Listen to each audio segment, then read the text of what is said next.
नवल किशोर जी, आप थोड़ा नाराज हो रहे थे। अब सवाल यह है, संगीत रागी कह रहे हैं कि ओबीसी की गिनती करने से बिहार विकसित हो जाएगा क्या?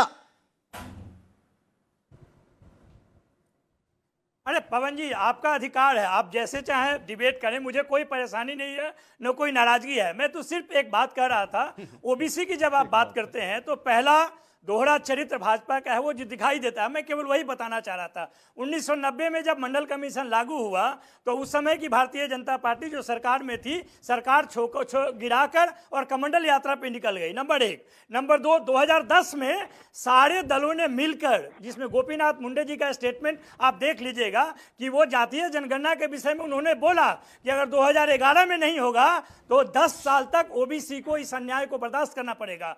और आप उसके बाद देखिए कि गृह राज्य मंत्री रहते हुए राजनाथ सिंह ने 2018 में कहा कि जातीय जनगणना होगा।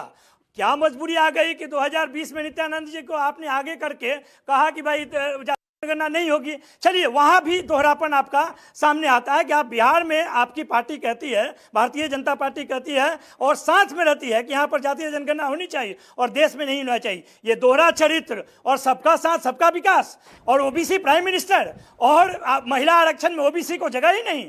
जब आप एससी एसटी और सामान्य को देते हैं, बिल्कुल बिल्कुल, और कहते हैं एक पूरक सवाल ले लीजिए। आप कह रहे हैं मंडल कमीशन के जरिए ओबीसी को रिजर्वेशन दिया गया, 30 साल हो गए, उससे विकास नहीं हुआ, लेकिन गिनती हो जाएगी तो विकास संपूर्ण हो जाएगा।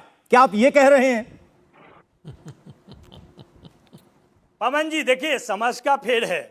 कम से कम ये तो पता चलेगा ना कि ओबीसी में, देखिए, जब रोहिणी आयोग आप बिठा सकते हैं ये पता करने के लिए कि ओबीसी में किस जातियों को ज्यादा फायदा हुआ। हम तो कहते हैं कि सारे जातियों का वास्तु स्थिति पता कर लीजिए, गरीब सवर्ण का भी पता कर लीजिए। हमने कब कहा कि केवल ओबीसी का कीजिए? जिस जाति की जो जातिगत गैर बराबरी है वो तो इस धर्म की सच्चाई है।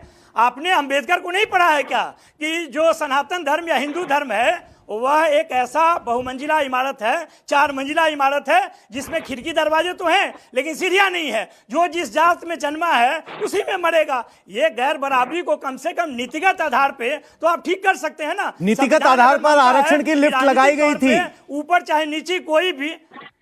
नीतिगत आधार पर आरक्षण की लिफ्ट लगाई गई थी, मौका मिला, लेकिन उस पर कुछ चुनिंदा लोग ही सवार हो पाए, ओबीसी के सभी जातियों को हिस्सा नहीं मिल पाया।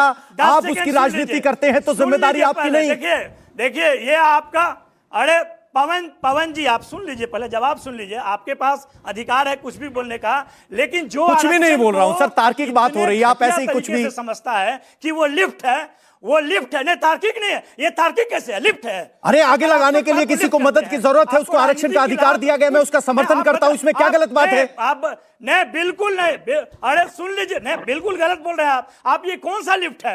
आप पूरा निजी क्षेत्र, सीढ़ी की एनालॉजी आपने दी, सीढ़ी की एनालॉजी आपने दी, मंजिल की एनालॉजी आपने दी।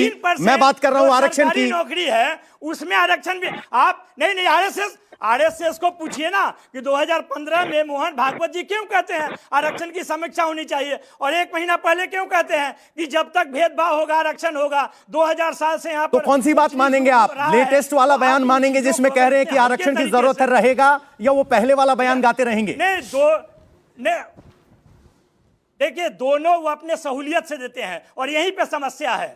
समस्या यहीं पे है कि आप कहते कुछ है, करते कुछ है। बीजेपी से इंडिया टीवी हर वक्त हर जगह डाउनलोड करने के लिए सर्च करें India TV news Google play store या ऐप स्टोर पर।